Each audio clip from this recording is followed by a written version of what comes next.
Srimad Bhagavatam 5:8-20. Api svit akrita sukritam agatya mam sukhayishyati harina raja kumarah vividha ruchira darshaniya nija mriga dāraka vinodaihi asantosham svanam apanudan.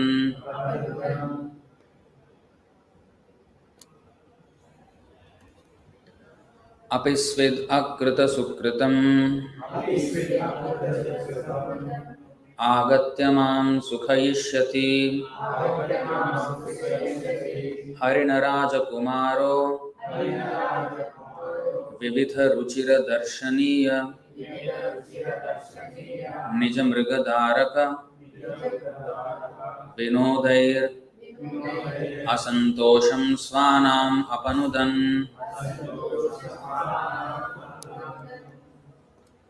Apisvit, whether it will.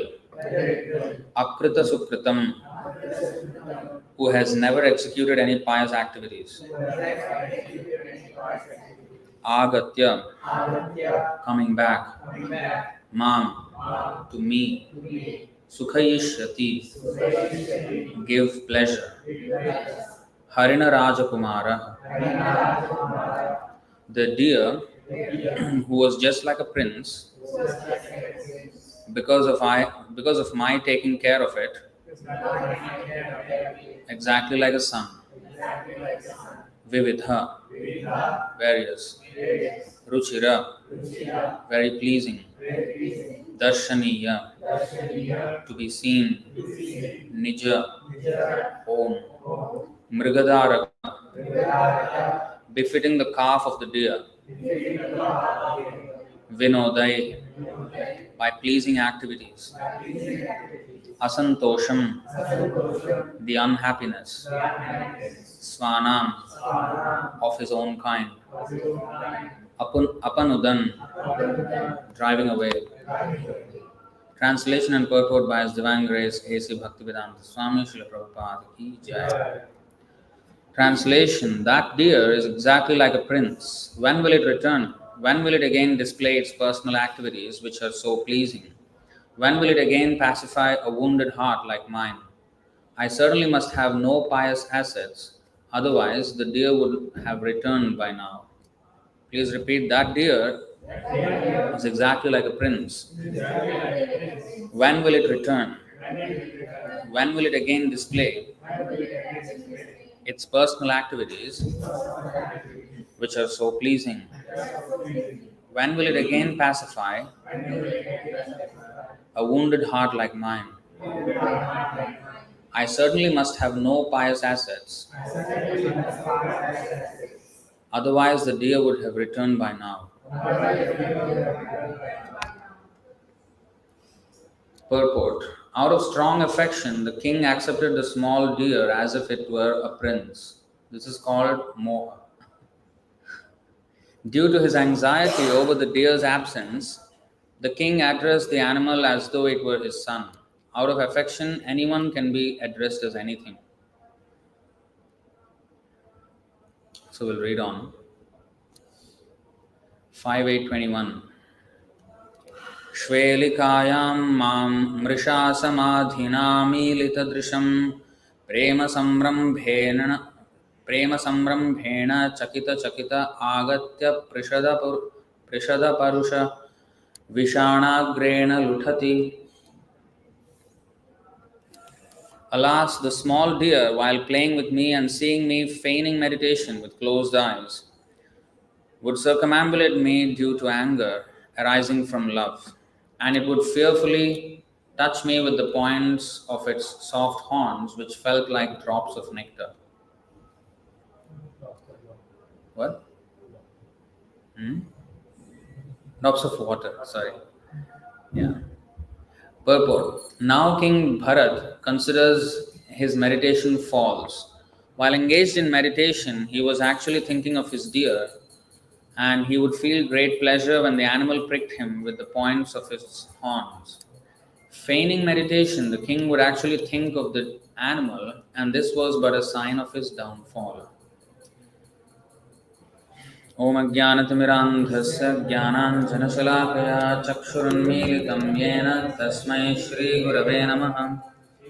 श्रीचैतन्यमनोभीष्टं स्थापितं येन भूतले स्वयं रूपः कदा मह्यं ददाति स्वपदान्तिकं।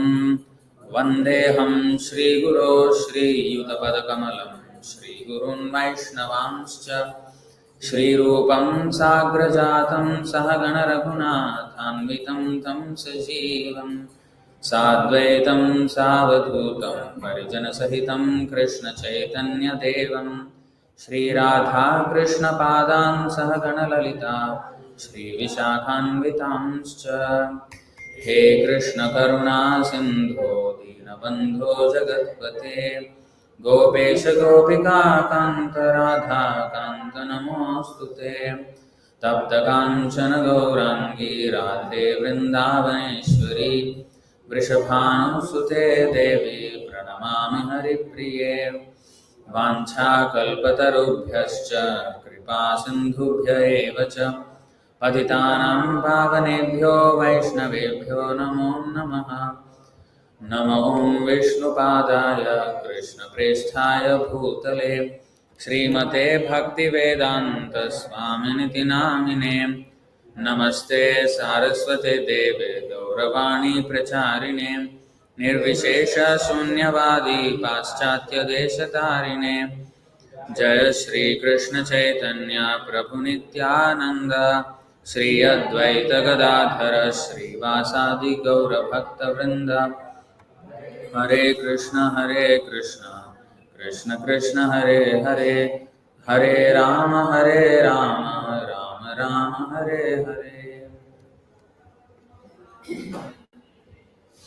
So this is part of the story. It's not a story. It's see, whatever is there in the Puranas are actually historical facts. That's why it's called Purana. Purana means old, something from the distant past. So these are incidents in the past that teach us very valuable lessons. Those have been recorded in the Puranas and Itihasas. Now, this particular narration is from the incident where Bharat Maharaj, the son of Rishabhdev, left his kingdom and went to the forest for meditation on the Supreme Lord. And while he left, there is a verse actually which describes how he left his kingdom. He left his kingdom, his beautiful wife, his undisputed kingdom, very obedient children. There was absolutely no problem with his material life. Still, he left it when he was in the prime of his life. Actually, he ruled for many, many years, but still, at that time, people used to live for very long. And he gave up his kingdom and went to the forest, renounced everything, because he understood that spiritual realization is far more important than just political opposition. So he left everything as if there was stool in the toilet. That's the exact description in the Bhagavatam. He left everything like it was stool in the toilet. Nobody bothers about, nobody examines and takes interest in stool in the toilet. One just flushes it down. So that was how he rejected his material life and went to the forest. But by the arrangement of Providence, he was very attracted to this deer, a baby deer, calf. And he got so attached to it because it was in danger. The mother died at the time of childbirth because he was being chased by a lion. And this baby deer was just there, left helplessly. And he started taking care of it. And he got so attached that this was how he was speaking when he could not find the deer one day. He said, "Oh, he's like a prince now." He gave up his own prince, his son. And now he is so attached to this deer that he considers the deer his prince. Yeah, what is a deer? It's just an animal in the forest. But moha, this is moha. We consider ourselves and our kith and kin far too important than they are. And that's the illusion of family attachment.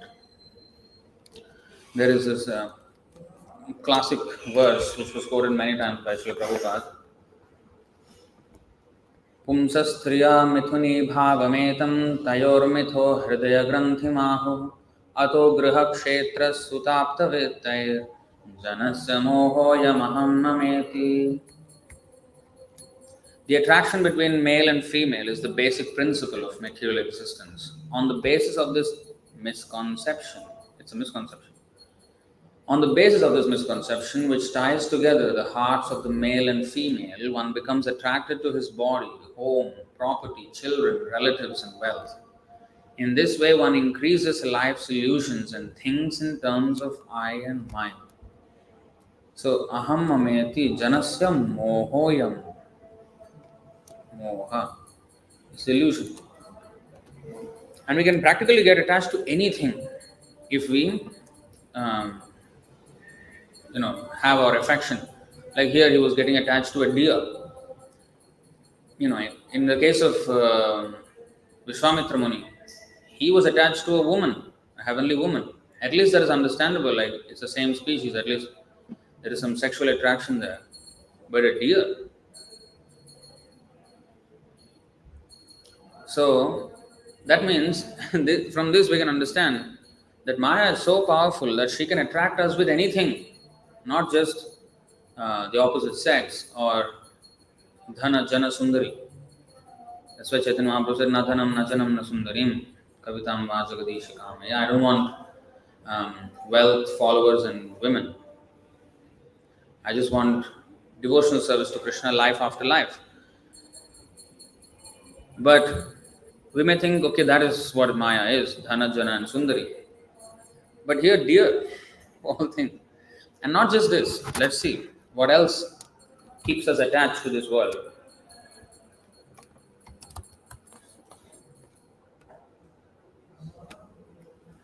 7th canto, 6th chapter, verses 11 through 13. Katham priyaya anukampitaya sangam rahasyam ruchiramscha mantran suhritsu tatsneha sitah sishunam kalaksharanam anurakta chittah putran smaramsta duhritrir hridaya bhratrin svasrirva pitarau chadinau grihan manogyoruparichhadamscha vrittischa kulyaha pashubhritya vargan tyajeta koshaskritivehamanah karmani lobhad avitrukta kamah aupasthya jaihvam bahumanyamanah katham virajyeta duranta moha. Again, moha. Can you just check in the live stream whether the audio is coming through all right?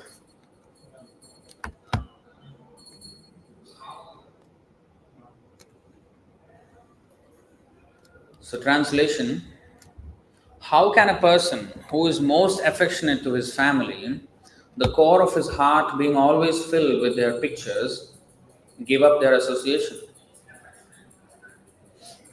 Sorry? Specifically, a wife is always very kind and sympathetic and always pleases her husband in a solitary place. Who could give up the association of such a dear and affectionate wife? Small children talk in broken language, very pleasing to hear, and their affectionate father always thinks of their sweet words. How could he give up their association? One's elderly parents and one's sons and daughters are also very dear. A daughter is especially dear to her father, and while living at her husband's house, she is always in his mind. Who could give up that association? Aside from this, in household affairs, there are many decorated items of household furniture, and there are also animals and servants. Who could give up such comforts? The attached householder is like a silkworm which weaves a cocoon in which it becomes imprisoned, unable to get out. Simply for the satisfaction of two important senses, the genitals and the tongue, one is bound by material conditions. How can one escape? So these are things to contemplate about. We are getting gradually but surely attached to every one of these things. And the word here is aupastha jaihvam. Upastha means genitals and jihva means tongue. Jaihvam means related to the tongue. Aupastha means related to the upastha or genitals. So Prabhupada explained that the mouth, the stomach and the genitals are in the straight line. So the wife, she prepares nice food and satisfies the tongue. And then we eat too much, then the belly is satisfied. And that pressure goes down to the genitals and one is sexually agitated. And in this way, one increases life's illusions. So, aupastha jaivam. These are very, piercing words. Not very sweet words. Because, in the material life, these are enjoyable things. When we see a child speaking nonsense, we enjoy it. We find it, how to say, cute. And people post videos and pictures online and all that. So, but this is how Krishna increases the attachment, and also such attachment gives rise to the affection in the mother's and father's heart to care for such baby. It's a real struggle to actually raise children, and especially when they're infants. And one would give up easily if not for the strong affection that is there for the children. And how such affection is increased at every step, even though it is extremely distressing and annoying when the child cries at the middle of the night, and it's very annoying. But how does the mother keep serving the child without getting any pay in return? Nobody would work even for an hour without pay otherwise. But the mother serves 24 hours the child without any pay. How? Because Krishna puts the mother in illusion by making the child speak nonsense and do nonsense. And it's very cute to the mother, and that affection just increases. So it's Krishna's. And also, when the child has to come out from the birth canal, from the womb of the mother, you see now our proportions of our body is different when we are born, right? Our head is very big when we are infants, and it is by design. It's by design, because when the child has to come out, if the shoulders are way more broader than the head, cannot even come out from the womb. You will die. So therefore, the body has to be very slim, and the head has to be the biggest thing, and it leads the way out, and then the baby will come out. So for the first 5 years, the baby is head is big compared to the body, and it is also is cute. It's like a lollipop. So it all, see Krishna, how perfect he is in his creation, that he puts the living entities in illusion, and at the same time that illusion is the cause for their protection.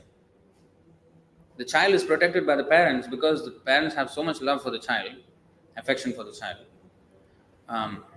And it's not just like one point. At every step, the child increases the affection of the parents. And of course, when he becomes elder and teens, and he starts fighting with the parents, and then there is some kind of resistance. You better go out and. So until then, at that time he can be independent. Of course, it is not supposed to be, child is not supposed to irritate the parents. But anyway, so nowadays it's very common. But this is how Krishna maintains. Krishna maintains everyone through the agency of these agents like mother, father, every step. So this is the proper way that Krishna. This is called Gotra Dharma actually. This is part of Gotra Dharma. Gotra means lineage. So Krishna's production of living beings and bodies and everything is not like our production. Like if we want to produce a car, we will produce the same car in one factory. All the cars will come out from there. But Krishna's way of producing these cars of these bodies is like he produces one through a parent, and then his union with another female then produces from there. So another, just imagine a factory produces a car or two cars, and those two cars produce further cars and further cars. In this way, it is just expanding. So that's beyond our capability. We cannot do anything like that. So Krishna's creation is far more superior than us, and we can just produce clones from a factory. Every car just looks the same. Some will have defect, in fact. We may say, oh, some bodies also have defect. Actually, for us, it looks like a defect because there's a pattern, right? Krishna has, although every one of us fingerprints and everything is different, but there's a unifying pattern as well at the same time. We all have 5 fingers in each hand and everything. But sometimes there are extra, right? Or there are some not missing, some parts are missing, or brain is not developed. Is that a defect? Well, from the pattern, yes, it's a defect. It's a deviation from the pattern. But there was no mistake on the part of the Supreme Lord that it was created like that. But when we create a car or whatever we create, if there's a defect, it's actually a defect, something wrong happened. But in the case of the Lord, there's nothing wrong in that. Because that living entity, that soul, deserved that according to his previous actions, and therefore, nothing is out of the plan of the Lord. There's no such thing as an accident. For us, we think, oh, he met with an accident. Accident for us. But completely in the plan of the Lord. In fact, I saw a nice quote the other day. It said, you know that story where, I don't know how much of news you follow. There's a story where they took a submarine with, I think, many people, and then they went to the place where the Titanic, sunk to sea, I think something like this. And then that submarine also sunk. You know this story? Recently, like a few months ago. So somebody came up with this quote. Said, if you are destined to die at the bottom of the ocean, you will take a submarine to reach there on time. For us, it's like, oh, there was some fun trip and, he went there and unfortunately some accident happened and he died. But in the plan of the Lord, you're meant to die there. Now you will buy the tickets for the submarine and go there and die. Because you're destined to die there at that time. You'll reach there on time. You look at the perspective shift. So, from the viewpoint of the Lord, it's like that. That's how he sees it. And that's how he, not just sees it, that's how he engineered it. But for us, because we were expecting something else, our plan was something else. The Lord's plan is always very clear, and his plan never fails. Akuntha medhase, his brain doesn't fail at any time. We have planned, the Lord has planned. His plan works, our plan may or may not work. If our plan coincides with his plan, it will work. If it does not, then it won't. So, there is this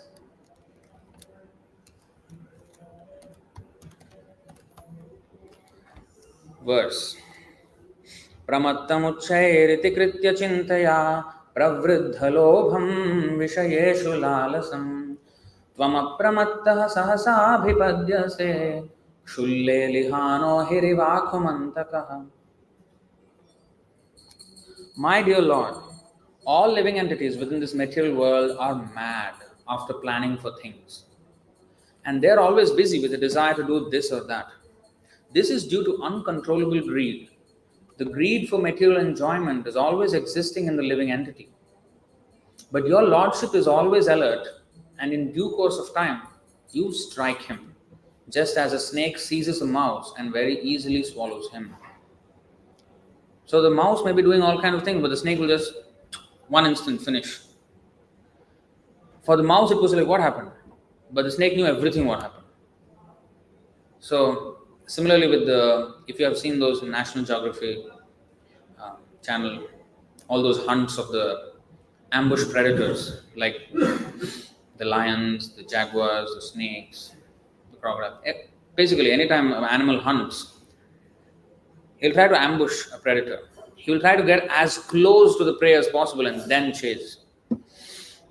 So for the person, for the deer, for example, who is being chased, for him he was just enjoying his grass, and one just moment, something happened and it died. Yes, Krishna. He just died. But let's look at it from another perspective. Okay?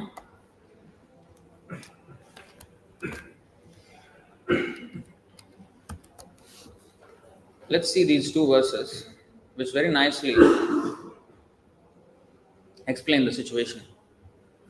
Kshudram charam, this is the other one. Kshudram charam sumanasam sharane mithitva raktam shadangriganasam asulubdha karnam agre vrikana sutripo viganaya yantam prishthe mrigam mrigaya lubdha kabana bhinnam. So you see this. Narada Muni is speaking to Prachinabarhi, and he's telling him an allegorical story which actually points to his own life, Prachinabarhi's life. But instead of saying you, he said a story, but the story actually relates to Prachinabarhi. So in that story, he's describing this deer. Okay? You see, my dear king, please search out that deer who is engaged in eating grass in a very nice flower garden along with his wife. That deer is very much attached to his business, and he's enjoying the sweet singing of the bumblebees in his garden. Just try to understand his position. He is unaware that before him is a tiger which is accustomed to living at the cost of another's flesh. Behind the deer is a hunter who is threatening to pierce him with sharp arrows. Thus, the deer's death is imminent. And I've told this many times, right? The vision of the deer. Like we see three colors.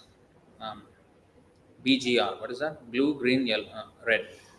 And the mixture of those three colors is what we see as all these colors. Of course, we cannot see ultraviolet, infrared. So we can see these three colors and combinations of those. Now, a deer sees only two colors and the combinations of those. So for the deer, even if the tiger is right in front of it, not hiding behind anything, he cannot see the tiger. Only if the tiger starts moving, then, because he cannot see the orange and black stripes as an animal. He just sees it as just part of the surrounding. When the tiger moves, that's when he notices that there is a tiger there. So, as long as the tiger does not move, he can just stand right in front of him and he will not see. I mean, not right in front of him, but if he is like in the background of foliage and trees, he can't see. So, tiger is in front of him, hunter is behind him, and this deer is thinking he's enjoying life with his romantic partner and in the beautiful garden with nice smell and chirping of the birds and butterflies and everything. So, and see the next one. This is actually a prose. I'll just go to the English. My dear king, woman who is very attractive in the beginning, but in the end very disturbing, is exactly like the flower, which is attractive in the beginning and detestable at the end. With woman, the living entity is entangled with lusty desires, and he enjoys sex, just as one enjoys the aroma of a flower. He thus enjoys a life of sense gratification from his tongue to his genitals, and in this way, the living entity considers himself very happy in family life. United with his wife, he always remains absorbed in such thoughts. He feels great pleasure in hearing the talks of his wife and children, which are like the sweet humming of bumblebees that collect honey from flower to flower. He forgets that before him is time, which is taking away his lifespan with the passing of day and night. He does not see the gradual diminishing of his life, nor does he care about the superintendent of death who is trying to kill him from behind. Just try to understand this. You are in a precarious position and are threatened from all sides. So, these are very harsh words and very, not very pleasing, not very nice to hear at all. But if we carefully examine with a cool head, this is actually the way life is in the material world. And the moments in our life where we actually feel danger are actually safer moments than the moments of life when we do not feel the danger. Why? Because we're in the illusion of safety. And that is even more dangerous to be not aware of the danger. Like this deer. He was enjoying, he was thinking he was having a fun time. But actually he was in danger. That is far worse than being aware of the danger and taking some precautionary steps. So that's why Krishna actually puts us in misery every now and then, so that we wake up to reality. This is not a hunky-dory place, and for my enjoyment, it's not a, what is it called? A theme park. It's not. I think yesterday. So it's not that. It's not a place of enjoyment. You know that wheel. What is that? What do you call that wheel? Giant wheel. What do you call it here? In Singapore, what do you call that wheel? What do you call it? Sky wheel here? Skyscraper, no. Flyer, the flyer. Yeah, the flyer. So, that actually, we think, that's a fun ride. But actually, our samsara chakra is like that, going up and down, up and down. That's what we're doing. And roller coaster, it's actually a roller coaster. I mean, you sit in a roller coaster, your army camp took you, right? So, it's not fun. So, people think that is fun. Some danger, some element of, they think that is fun. Adventure, they think. So, life is not fun, actually. And if it seems fun, then we are in greater danger. So, the moments of time when we are in seeming or apparent peace, that is more danger, because padam yad vipadam, every step is actually a danger.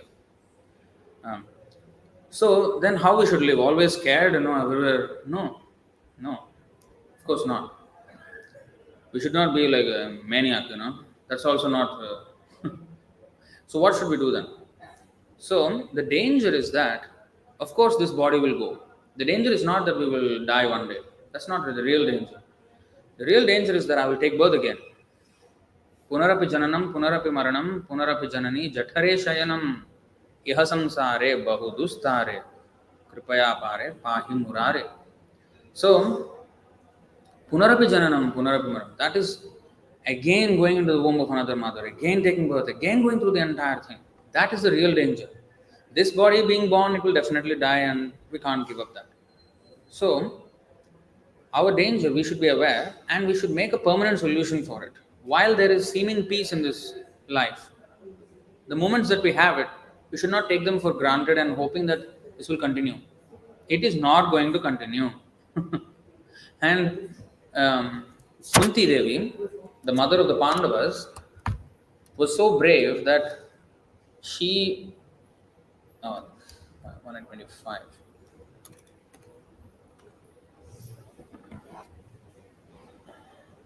You're leaving? So you will not be coming back now? Okay.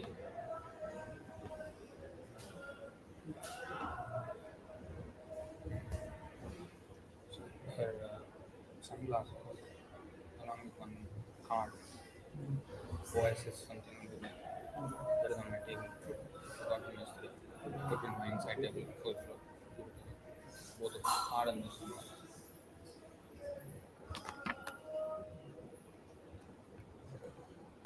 विपदः सन्तु ताः शश्वत् तत्र तत्र जगद्गुरो भवतो दर्शनं यत् स्यादपुनर्भवदर्शनम्. I wish that all those calamities would happen again and again so that we could see you again and again. For seeing you means that we will no longer see repeated births and deaths. So Kunti Devi is prepared to undergo all kinds of tribulations within this lifetime so that she doesn't have to take many millions of lifetimes to see so many more troubles. She'd rather see all of that this lifetime, and more so because he will give.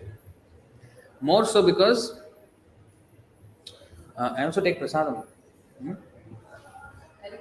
Hare Krishna. Um, Also because while the suffering is going on, one can remember the Lord easily, more easily than when everything is all too happy and lack of misery. Because this is what happens on the heavenly planets, right? We have seen that verse as well.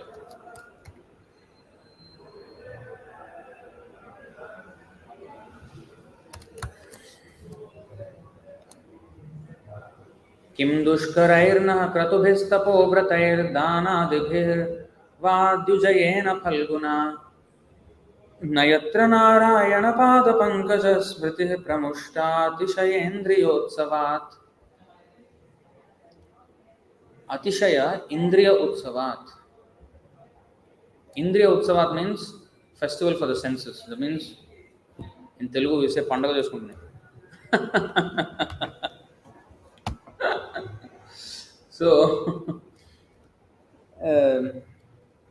festival for the senses means excessive sense gratification.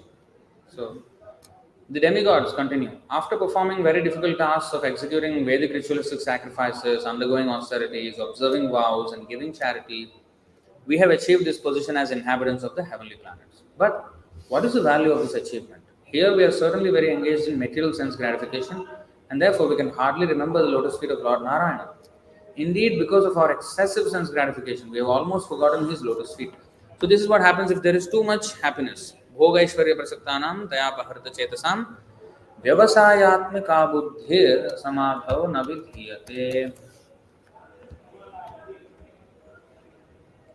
244 Bhagavad Gita. In the minds of those who are too attached to sense enjoyment and material opulence, and who are bewildered by such things, the resolute determination for devotional service to the Supreme Lord does not take place. And this is what is going on in the heavenly planets. So, being helpless is actually better than having the illusion of some capacity. Like even you see Bharat Maharaj, he thought himself capable of protecting the deer. When we have some confidence in ourselves, that I am the protector of someone, I am the kartaham, that gives rise to false ego. And then we detach ourselves from the complete dependence on Krishna. That's a lack of humility, actually. Because I think I am something. I am the provider. There's a lack of humility. That's why Prabhupada was once asked, what is humility? Humility means, he said, that to have zero confidence in personal ability, in the arrangement of the country's military or financial or doctor, medical protection, insurance, bank balance. To have zero faith in any of these things and to have complete faith in Krishna is humility. Now that doesn't sound like a definition of humility. But if you really examine closely what he said, it's actually the definition of humility.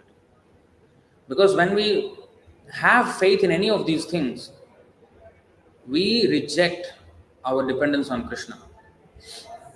Because, for example, if I have money, I'm having that sense of comfort that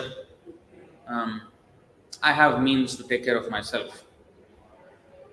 But sannyasi, or brahmachari, they have to not have that sense of so-called security, false security. That's why they're not supposed to earn. Because when you have money, you will have some confidence. Okay, I can manage myself. But when there is nothing, how are you going to live the next day? There is no assurance. So you have to completely depend on the Lord. That is by design. It is not that, that is inconvenient, we should change the rule a bit, what is that? No. That is meant by design. That is meant to increase the faith in the Lord. That's why even in sannyas, there are 4 stages, right? Kutichaka, Bahudaka, Parivrajagacharya, Paramahamsa. Why? Because Kutichaka means he has a kutir just outside his hometown. Because he doesn't have the full confidence that he will be maintained by the Lord yet, but he's trying to get that. So he stays in a kutir, and then the people from the village who know him, they know, okay, he has taken sannyas. We should go and visit him once in a while. Give him something, because for their own piety they will do that, and in that way he will have some means of livelihood. Close the door. So they'll have some means of livelihood. And then next, Bahudaka. Bahudaka means little more advanced in his surrender, where he will go from place to place to place to place, and he will ask from many people little bit, never asking one thing from one person all what he wants, because that again he will get attached to that person, and he cannot preach to him also, because if you are too much dependent on someone, it is very difficult to preach to that person, because you want to satisfy him, don't want to upset him.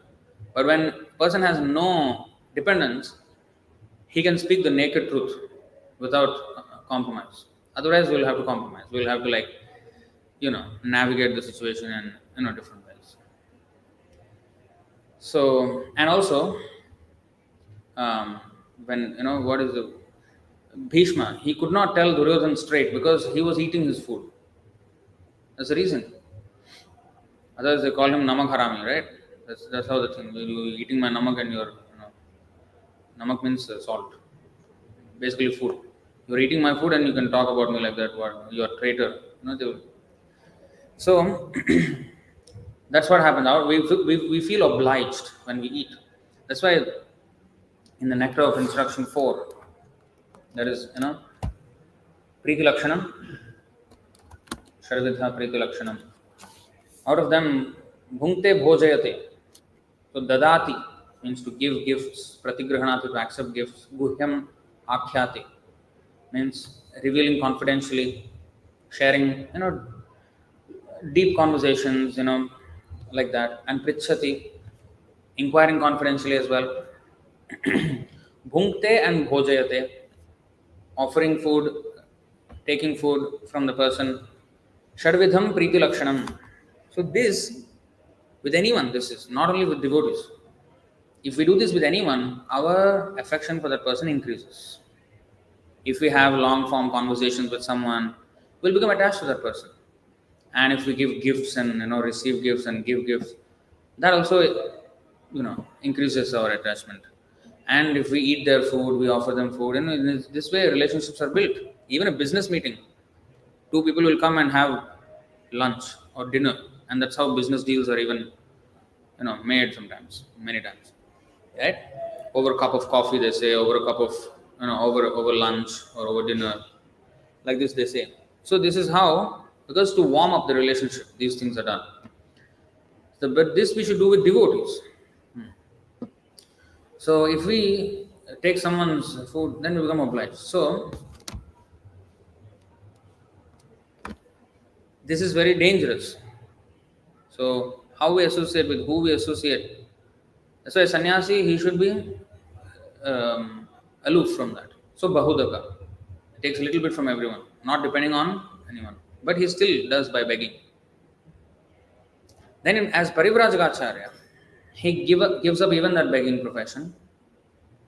Then he preaches, and whatever the students bring, that will be his sustenance. He travels and preaches, and he doesn't even stay at one place. And then Paramahamsa, then he is completely, he gives up even his bodily necessities to the point of almost nil, like the Goswamis. Once in 2 days they used to have a little bit, like, almost nothing. Forgot sleeping, Nidra Hara Vihara Kada Vichito, Gudakesha, like that. That is the highest stage. So in this way, so to be having always that voluntary acceptance of poverty. That is how not only sannyasis, even brahmanas are supposed to live like that, even if he is a grihastha. Now you may say, oh, that's not, what is this? He should have a family and then at the same time he should not work. Yeah. Then how is he going to run his family? Then depend on the Lord. That's the whole point. That's why the Vaishyas and the Grihasthas of such Vaishyas and Shudras, they have to support not only their own family but the devotees, the Brahmanas as well, whole community. So it's a very different way of organizing the society than according to money. Now the first class person is he who has more money. And if you don't have money, you are seen as this guy is incapable. That's all. The only thing capable or incapable is whether he has money or not. That's it. So, and if somebody has money and influence, no matter what he does, he's a great person. You know, somehow or other, if he got some influence and money, oh, he's a great person. That's it. They give him all respect, even though he's nothing. But they don't see quality. Look for quality. What is the actual financial thing? Means artha.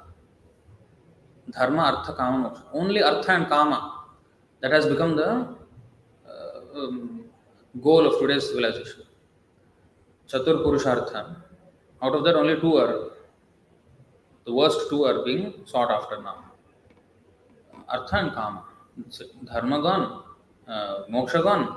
What to speak of prema pumartha mahan, which is panchama purushartha, which is love of God out of the dictionary.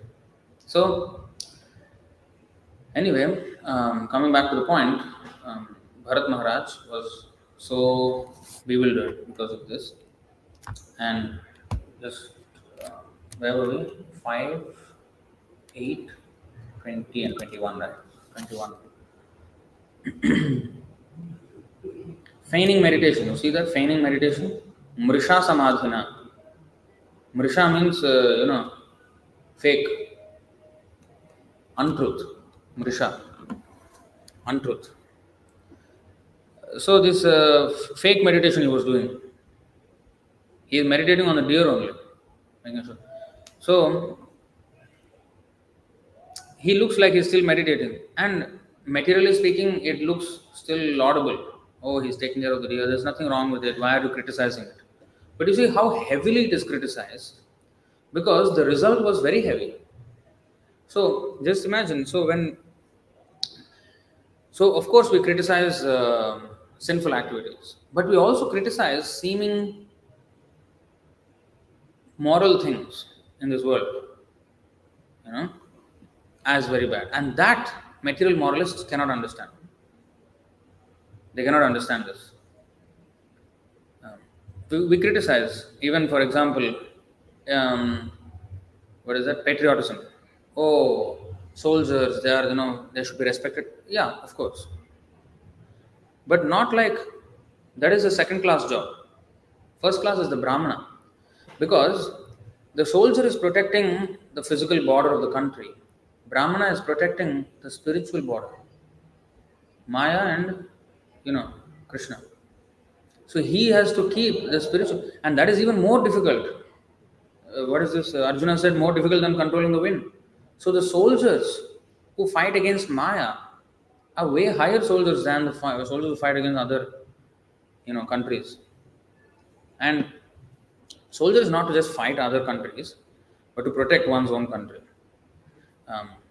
But yes, that is an honorable job. But it's not given as much importance in Vedic culture. Kshatriyas are second class people. First class is Brahmanas. So when Shas Dhatu, Shas means to control. Government is called what in Hindi? Sarkar. Another word? Shasan. Yes. Shasan is also a word for government. Shasan means to chastise also. Shasan means to control. So this shasan is coming from the word shas. Shas. Dhatu word is, the root word is shas. So this shastra, it is shas dhatu again. So if we don't, so the first line of defense is the Shastra to protect us, the fort. To protect us is the Shastra, because there are instructions on who you are and why you should live in a particular way and why you should not do certain things and all. So you are given the big picture. Okay, you are an eternal soul. Your this lifetime is very short, and you have to attain eternal life in Vaikuntha, and therefore you must conduct your life in this way, this way, this way. But sometimes people lose the bigger picture. They just see the day-to-day things and what I feel like I want to do. That kind of. They don't think about bigger picture. If I feel like I do, if I feel like I want to eat chicken and if I eat chicken, next time I have to become chicken and then die. So they don't think that, because the big vision is lost. And then the next method of control is for those who can't be so broad-minded. Okay, there is government. Okay, if you do this and interfere with somebody else's rights, then you will be punished. Okay, I may not understand the big picture of eternality and all that, but I can understand that if I interfere with someone's, it's considered a crime and I will be punished. So I better be in my limits in that way. And then there is even closer, which is family. One's own family is also a protection. For example, if one wants to have illicit sexual relationships or do some crime or something, then his family upbringing will not just upbringing. Even then, the family members may even argue and fight with him to not do that or something. So he has to think, okay, I'm coming from a nice family and a reputable family. I should not be doing these things. So that's another more closer wall to control ourselves. So there is Shastra. If we can't abide by the rules of Shastra just because that is the truth, then at least by Shastra, by weapons, I will be controlled. By punishment, I will be controlled. So if I can't understand why, the reason I should be honest, because that's the right thing to do. If I'm not interested in the right thing, okay, if I don't want to end up in jail, I should be honest. So at least with that. So that's for more foolish people, more and more foolish people. So, but all levels are essential for us. So there is a very nice, correlation between all these different lines of defense for us to protect us in very many ways: family, the country, government, and the Shastra itself. So the Brahmanas, they do this protection of the people by making sure that there is dharma in the society, and the rulers, they rule with dharma, not that ruling has nothing to do with dharma. No, we cannot divorce the two and expect to have a very smooth country, smooth civilization. We cannot. In fact, maybe people don't follow this news so much, but I do. Now in US presidential elections, there is a candidate. His name is Vivek Ramaswamy. Yeah? Indian origin, parents came from India, but he's born in America. So he's trying to run for the president. Once somebody asked, what are your religious values? Because he was giving a speech, everywhere he's going for his campaign, and then he was asked this question: what are your religious values? He said, I'm not going to be dishonest. I'm a Hindu. I'm a practicing Hindu. He said, but I understand this country is predominantly Catholic. Christian, and our ideals are not different. And he was conservative, so he has some. He said things like, I'm anti-abortion. I'm also for religious freedom, and everybody should be able to practice their religion freely. In this way, he said something. So, and finally, he said, I will not have a religious agenda in my ruling, in my government, because I am not the pastor in chief, I am the commander in chief. Now, that's a clear demarcation of his Kshatriya duty, which is to rule over the country and not exactly to preach. But that's an incomplete system because although a Kshatriya should rule, but how he should rule, not just financially make everybody stable, create jobs for people, and collect taxes. This is not the only thing of a ruler, right? So he has to spiritually elevate the population. So religion cannot be completely divorced from the ruler. Although he may not, actually he should also preach, because you should not become a king if you're not if you're not prepared to deliver your dependence, right? That's the verse 5:18. So that is an incomplete understanding of it. So in fact, modern, if anybody says that okay, he professes a religion and he promotes a certain religion, being a ruler, people don't like it. But actually, religion means not just a religion or something. He should promote God consciousness. Even if there are other people of other faiths, it's fine. Follow your thing properly. That's what he has to ensure. Prabhupada said we cannot be a secular state in the sense that the state is blind to religion. There are some, what is that, social warriors in India now. Some of them, social warriors means, um, I don't know if you've heard of them or came across them in YouTube or something. Huh?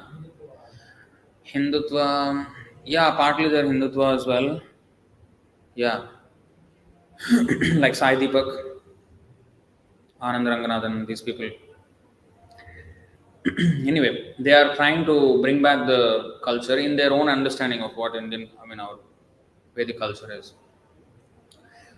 Then their understanding of spiritual thing is a bit off because they're not devotees, so off.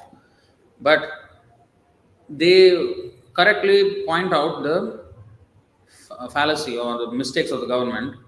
So they say, "Oh, Indian constitution is it's secular state, right?" So they say, secular does not only mean that the religion should be separate from the state, but the state also should be separate from religion. This is what they're saying. Because what is happening in India is, yes, you cannot promote a certain religion, but the Hindu temples, all the money goes to the government. So if religion has to be separate from the state, then why is the state involving in the money of the religion? Whereas the funds of the Islam and the Christianity is going to their own churches, their own mosques. But the Hindu temples, the money is going to the government. Nothing goes to them, nothing goes to the Dharma Prachar, nothing. Or upkeep of the temples, almost nothing, nil. That's why temples are in ruins everywhere. And no education system, our religious education system, nothing. So these things have to be introduced. Gurukul system, everything has to be introduced again and be recognized as a genuine educational system. So that has to come. So that should be our aim to, make it not like, we are running away from the education system and having our own Gurukul, like every time, like as if we are criminals, because our devotees don't want the children, those who are strong devotees, they don't want the children to go to the school and get contaminated. So they have to like kind of hide themselves to do that. Because otherwise, you're denying him the right of education, you should be punished, the kind of thing. So parents are having to forcibly send their children to school, otherwise they will be punished by law. But parents, especially for the devotees, they should educate them in this way, and that has to be recognized by the government. So there's a lot to do still socially, and in the terms of law and everything. There's a lot to be done in India. At least in India, we should be able to do that. So, so now what is happening? People are going to these educational systems and then getting spoiled. So that should not be the case actually. So the whole our system, Vedic culture is Kshatriyo hi Prajarakshan. You see, there is a very nice verse from the Parashar Samhita, Parashar Smriti, chapter 1, text 61. It is mentioned here. In the Bhagavad Gita 232 purport, you see, Parashar, the great sage and father of Vyasadeva, it is said, Parashar Smriti, Kshatriyo hi prajarakshan shastrapani pradandayam nirjitya parasainyadu kshitim dharmena palayet. The Kshatriya's duty is to protect the citizens from all kinds of difficulties, and for that reason, he has to apply violence in suitable cases for law and order. So, Kshatriya not only fights with other kingdoms who try to attack him, but also inside, he will use weapons to punish those who are going against the dharmic principles.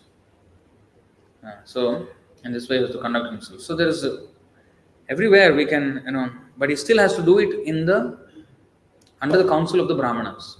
That he should not forget. It's not independent. Everything is dependent. So the Brahmanas give the teachings and put the people in the right order, spiritually and materially also. And also by having this Varnashram system, unemployment will be solved. Now everybody is educated to become a Shudra or at best a Vaishya. Businessman, that too. Not even cow protection or agriculture or something. Businessman, that's it. That part of the Vaishya. And otherwise Shudra. That's the whole education system is making Shudras. So, if you have whole population becoming Shudras, qualified to become Shudras, and then Shudra jobs are remain not as much, but full vacancy in Brahmana and Kshatriya. Kshatriya, they have government, but all Mlechas are leading. So, proper Kshatriyas, proper Brahmanas, this is lacking, and proper cow protection, proper Vaishyas, the core activities which are agriculture and cow protection. Trade is only when you have surplus of these products and then you trade them. But now they're just doing business, whatever. So there's so much vacancy and nobody taking. We are begging people, please join, And when people join, the parents are having problems. They give trouble. They have to fight with the police, fight with the government to just get one person inside. Here we have an example. In India, we just came back. There also an example. Police knocking on the door every single day. Not now, just a while ago, a few months ago, couple of months ago. That was the situation. See, nobody wants to, wants to even do this. Everybody qualified, bachelor's, this one, driving auto. There's no job. This is happening.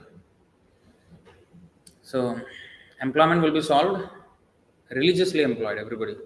I think is religion is the prime factor. So anyway, I'll stop here.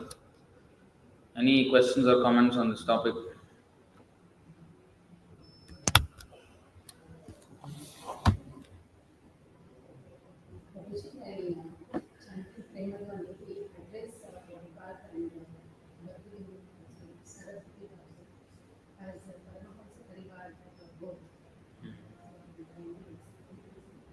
I explained this many times. So you know. And you're still asking. Because he is into the Paramahamsa stage, but he, for the preaching sake, he traveled The question is, Jayam Vishnupada Paramahamsa Parivrajagacharya Ashtottara Shatas. So we should know why we are saying that actually. So why Paramahamsa Parivrajagacharya? What is the meaning of all of these words? These are very technical words actually. Not simply, let's say something far out word, some really exotic word. No. There's meaning to this. Paramahamsa is the fourth stage of sannyas. So in sannyas there are 4 stages. You have heard? You were here just now? 4 stages of sannyas. Kutichaka, Bahudaka, Parivrajagacharya, Paramahamsa. Yeah, I'm not going to explain the whole thing. You go and watch again the video or something. Or you can read Prabhupada's books. So, Parivrajagacharya means the preacher, and Paramahamsa means the Uttamadhikari and on the highest order. At that time he stops even preaching. He exhibits the highest symptoms of ecstasy, and he stops preaching because he considers himself the most fallen and everybody is superior to him. And therefore, how can I preach to them? I am the most fallen. So in that way he becomes extremely humble, and he is immersed like that in thoughts of Krishna. So, we are saying Jayam Vishnupada Paramahamsa and Parivrajagacharya. So why that is so? is because Parivrajagacharya, a preacher, is supposed to be a second class devotee. A second class devotee is a preacher. Why? Why?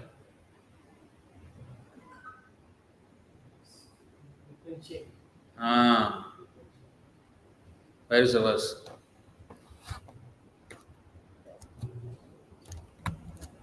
Hey, this is embarrassing. You should know this. Preacher means he should know who to preach to, how to distinguish between who's a devotee, who's not a devotee, who's envious, who's innocent. And among devotees, third class devotee, second class devotee, first class devotee, pseudo devotee, all this he must know. And then he should deal with them accordingly. So that is a second class devotee. You know these verses? First, second, and third class devotees, which verses are? What? You have opened a Pandora's box by asking that question. Okay. So that means you will never understand what is this Paramahamsa and Parivrajagacharya then. So, okay. Note down, please, and I don't want to have this a repeat of the same thing again. What is that called? Deja vu. I don't want to have a deja vu of this again and again. You see, this is Canto 11, Chapter 2, verses 45, 46, 47. 11 to 45, 11 to 46, 11 to 47. What is that? First class, second class, and third class devotee explanation verses. We're always saying first class, second class, third class devotee. Right? This is the verse. Not simply saying, I don't like this person, so I'll call him third class. No. There's a reason why. So, sarvabhuteshu yah pashyed bhagavad bhavamatmanah bhutani bhagavatyatmani esha bhagavatottamaha. Sri Have said, the most advanced devotee can see within everything the soul of all souls, the Supreme Personality of Godhead, Hare Kṛṣṇa.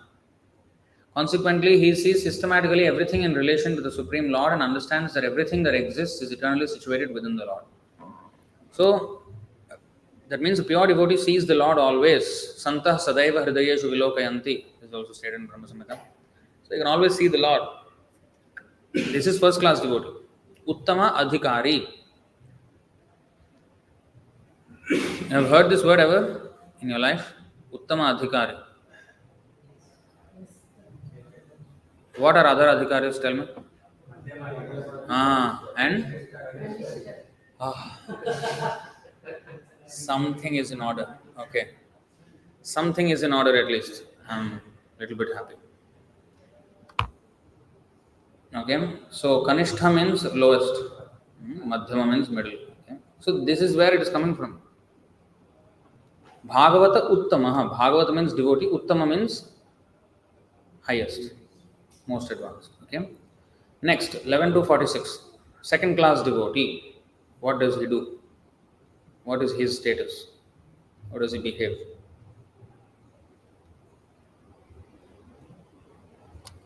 Ishvare tad adhineshu balisheshu dvishatsu cha prema maitri kripa upeksha yah karoti sa madhyamaha madhyamadhikari.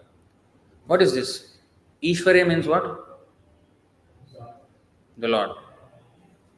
Tad adhineshu means what?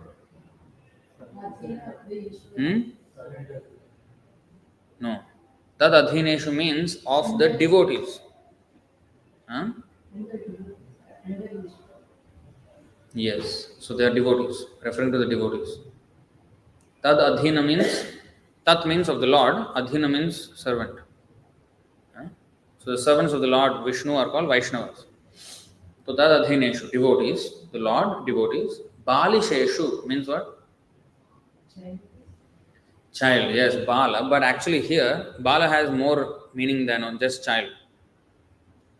Innocent. Because children are innocent. So Balisheshu is also used for innocent. But it's coming from that, Bala. Sometimes, retarded people are also called like this, Balisheshu. because they're innocent, they're not. So sometimes it's used for them as well. So innocent, balisheshu. And so just like children, they can be molded, right? You teach them right thing, they can be molded. So like that. Innocent people, they can be brought into Krishna consciousness. And dvishatsu cha. Dvishatsu means the envious. Dvesha. Right? So with these four classes of living entities, the Lord, the devotees, the innocent and the envious, he behaves in these four different respective ways, which is prema, maitri, kripa, upeksha. That means now match the following. Ishvare, prema. Tadadhineshu, maitri. Maitri. And then balisheshu, kripa. Kripa upeksha, that's why it's the kripa upeksha. Okay, then dvishatsu upeksha. So, this is how this verse is constructed. That although the translation looks like, an intelligible sentence, which is an intermediate or second class devotee called Madhyamadhikari offers his love to the Supreme Personality of Godhead, is a sincere friend to all the devotees of the Lord, shows mercy to the ignorant people who are innocent, and disregards those who are envious of the Supreme Personality of Godhead. Sentences like this. But in Sanskrit, if you literally want to translate, how it looks like, how it sounds. With the Supreme Lord, the devotees, the innocent and the envious, the second class devotee behaves with love, friendship, mercy and neglect, respectively. We should understand how the verse is constructed. Then we know what actually it means. So that means, in other words, he differentiates. This is the Lord, so I will try to develop my love for the Lord. Here is a devotee, and I will be having friendship with devotee. But actually, if you go even further, there is further zoom in into the devotees. There are first class, second class, third class, pseudo devotees. So that is stated in Nectar of Instruction 5, for example, who is chanting the name Yasyati. What is that? Giritam Manasadriyeta. Yasya. What is that? Krishneti Yasya Giritam Manasadriyeta. Dikshasti Chain Pranatibhis Chabhajantamisham. Know the verse?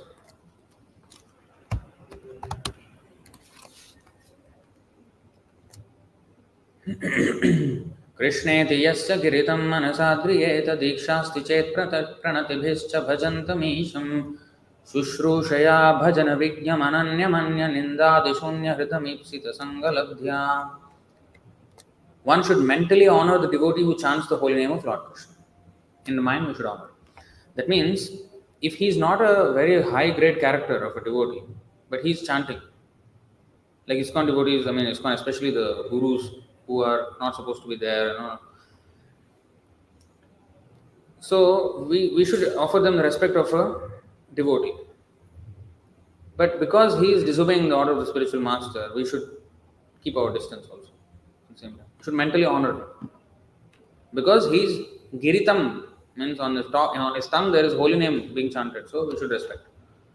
And one should offer humble obeisances to the devotee who has undergone spiritual initiation, Diksha, and is engaged in worshipping the deity. And one should associate with and faithfully serve closely, intimately, that pure devotee who is advanced in undeviated devotional service and whose heart is completely devoid of the propensity to criticize others. Of course, he will criticize false things, adharma, in the garb of dharma. That is for education of the public, not that he hates anyone. But if he does criticism with hatred, with vengeance, that is a problem. Because Prabhupada also criticized many people, but not out of vengeance, because they are teaching something wrong. And Prabhupada said that, recently the quote was also shared in the groups. So, if it's a sannyasi, even Mayavadi sannyasi, we must bow down. We must bow down. But you may not associate with him closely. So that is within devotees, there is zoom in more detail of how to. But generally, he is friendly to the devotees. Okay? Then with the innocent, he will show mercy. That means what? Introduce them to Krishna consciousness. Because they're innocent, they can be changed. It means they're non-devotees. So in the non-devotees, there are two classes, innocent and envious. And the envious, he will just neglect them, upeksha. Because no point. You talk to them more, they will commit more offense. So better you commit less offense or no offense. Out of sight, out of mind, out of tongue. Don't speak anything about Krishna because you have nothing good to say about him. Don't say anything. So basically, this is preacher. Preacher means second class devotee. He differentiates like this. So Parivrajaka Acharya means who is traveling and preaching. So everywhere he has to make these decisions, right? Who is who and how to deal with him. So he actively deals with people, and that's why a preacher is a second class devotee job. Okay. Then the third class devotee is the next verse, 11 to 47. Okay. So please remember these three verses and by heart. Okay, in your mind. You have to quote it at any time. Archayam eva hareye pujayam shraddhaye hate natad bhakteshu cha anyeshu sa bhaktah prakritah smritah. A devotee who faithfully engages in the worship of the deity in the temple but does not behave properly toward other devotees or people in general is called a prakrita bhakta, a materialistic devotee, and is considered to be in the lowest platform. They also have material desires, all these things, they're all prakrita devotees, or called bhakta praya, almost devotee.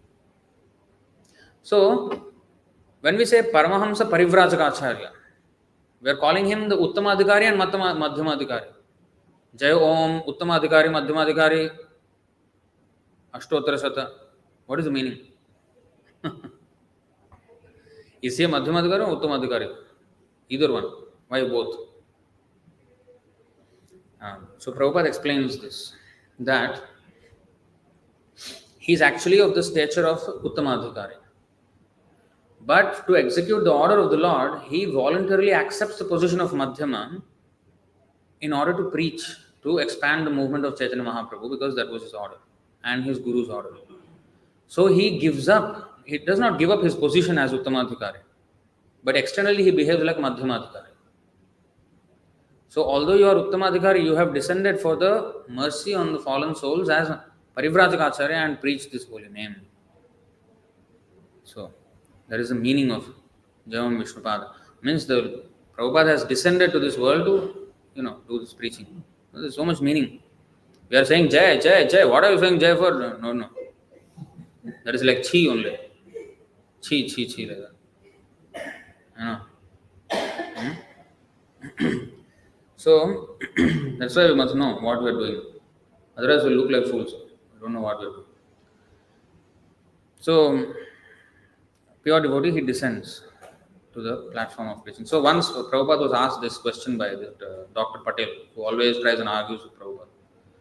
He asked, I have caught you, he said, because he always speaks funnily. He said, you are not first class devotee, you are second class devotee. He said, why? Actually, Prabhupada was very humble, he did not even say anything. So, I'm just adding that word why. So, because you said first class devotee, he doesn't preach because he's always thinking himself, lower than everybody. So he's, everybody is greater than me. And he tries to, see everybody as a guru. He's teaching me this about Krishna. He sees everything in Krishna consciousness. But you are preaching. So therefore, you're not seeing everybody equal. And Prabhupada just kept on walking, and then he said, I don't make any distinction between black, white, colored, this and that. I preach equally to everyone. This is my equality. So there, Prabhupada is mentioning this thing that he is a Paramahamsa. He sees, no difference. He sees everybody equal. But at the same time, he preaches. How the mind of a Paramahamsa and Parivrajaka Acharya works is explained in that thing. But I preach equally. I don't make distinction. Everybody, preach. So he is seeing from the pure platform where everybody is equal. At the same time, he is approaching and preaching each person as he needs to be. Just like, in the letter we have read before the Bhagavatam class. Somebody is, wanting Hayagriva. He wanted his name on the Bhagavad Gita. That, edited by, because he wanted to be known, and because it was not there and he wanted to go away, he was like showing disinterest in the movement. Prabhupada, just to bring him back, he put his name there, edited by, something. so that he will be a little bit recognized. Actually, that's not a good thing. I mean, for the disciple, that's actually not a good sign. The Prabhupada is merciful that if that's what will bring you back, I want you back. It's actually unethical. I mean, all credit should go to Prabhupada. And devotee should be like Acharan Dasavan Nicha, like menial servant. Why should I take anything? Credit for anything. Even Prabhupada, after preaching whole world, he said no, credit goes to my Guru Maharaj. Because he asked me, and that's why it is working. And because even when he preached and made so many devotees, he said, my Guru Maharaj saw me incapable to preach. He saw that I was completely useless. So, taking mercy upon me, he has sent all of you to help me. How is seeing? Not taking the credit even then. Although he made them all devotees. By his mercy, they became devotees. But he is seeing that I am not capable to. My Guru Maharaj sent all of you to help me. That's why you are very great. How he sees. Not that, see, Prabhupada said, how can Prabhupada be wrong? So I am great. Then if I think like this, then the today's song we sang. Amita Vaishnav, E Buddhi Hoile, finish. Okay, so anything else? Alright, thank you very much. Granthra Srimad Bhagavatam ki jai. Srila Prabhupada ki jai. Nitai Gaur Premanande. Hari Hari.